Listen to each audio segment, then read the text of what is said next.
Se você está se preparando para o Enem, está se preparando para os vestibulares, vem comigo, segue o Cezão, porque estamos num intensivo de resoluções. Essa questão aqui é uma questão muito boa do Enem. Vamos para o enunciado dela, envolve genética molecular, envolve síntese de proteínas. Precisamos saber, olha só, os vegetais biosintetizam determinadas substâncias, por exemplo, alcaloides e flavonoides, cuja estrutura química e concentração variam no mesmo organismo em diferentes épocas do ano e estágios de desenvolvimento. Muitas dessas substâncias são produzidas para a adaptação do organismo às variações ambientais, radiação UV, temperatura, parasitas, herbívoros, estímulo a polinizadores, etc. Ou fisiológicas, crescimento, envelhecimento, etc.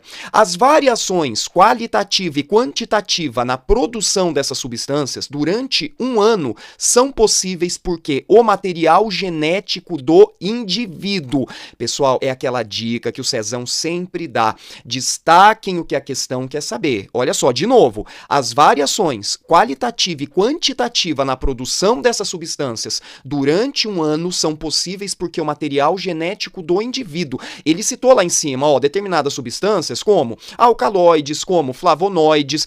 A estrutura química e concentração dessas substâncias aqui, elas podem variar ao longo do ano. E ele quer saber o que acontece lá no material genético do indivíduo para essas variações. Alternativa A, sofre constantes recombinações para adaptar-se. Não se esqueçam, falou de recombinação gênica. Nós temos, por exemplo, uma importante fonte de recombinação, que é o crossing over.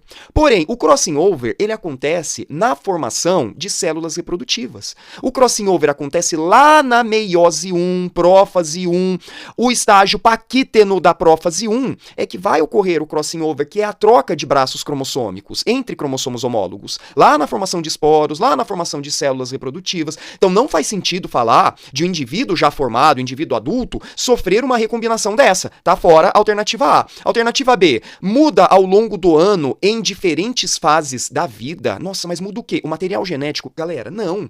Material genético não fica mudando assim ao longo da vida, não faz sentido. Alternativa C, cria novos genes para biossíntese de substâncias específicas. Outro ponto importante, quando nós falamos do surgimento de um novo gene, isso envolve vários fatores, inclusive mutações. Possíveis erros lá na duplicação do material genético. Aí sim nós teremos a formação de novos genes, porém, isso é algo aleatório, tá? Não é algo induzido assim para favorecer o indivíduo, é totalmente aleatório. Alternativa C tá fora. Alternativa D, altera a sequência de bases nitrogenadas para criar novas substâncias. De novo a gente entra na questão da alternativa C.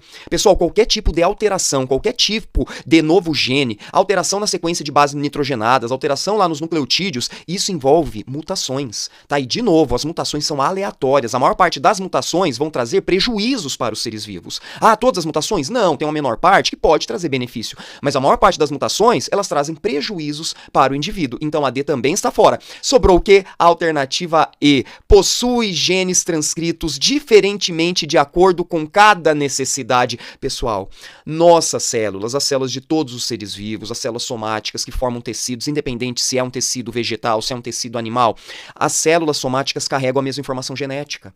Carregam lá o mesmo DNA. Agora, o que muda quando nós comparamos diferentes células, ou então nós comparamos aí diferentes comportamentos da célula ao longo do ano?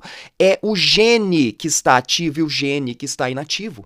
Então, aqui nessa alternativa, ele diz o seguinte, ó, possui genes transcritos diferentemente de acordo com cada necessidade. Então, esses genes, eles podem se ativar ou inativar ao longo do ano, dependendo do período do ano, de acordo com a necessidade do indivíduo. Aí sim faz sentido. Mas não quer dizer que aconteceu uma mutação, que aconteceu uma alteração no gene, uma alteração lá na base nitrogenada. Não. É o exemplo que eu costumo dar para os meus alunos. Todas as nossas células do nosso corpo que formam tecidos, elas carregam o gene para a produção da insulina. Mas isso quer dizer que todas as nossas células vão produzir a insulina? Não. Esse gene está ativo lá nas células pancreáticas. É lá que nós teremos a produção da insulina. Porém, nossas células da pele, elas possuem esses genes também para a produção da insulina. Porém, esses genes estão inativos. É aqui um exemplo, uma analogia que a gente pode fazer para essas situações que foram citadas aqui, envolvendo alguns tipos de vegetais que vão aí produzir, que vão sintetizar determinadas substâncias que podem sofrer alterações químicas e concentrações diferentes ao longo do ano, conforme a necessidade do vegetal. Se você gostou dessa resolução, segue o Cezão, comenta aí se você acertou a resposta, bons estudos e até a próxima. Abraço!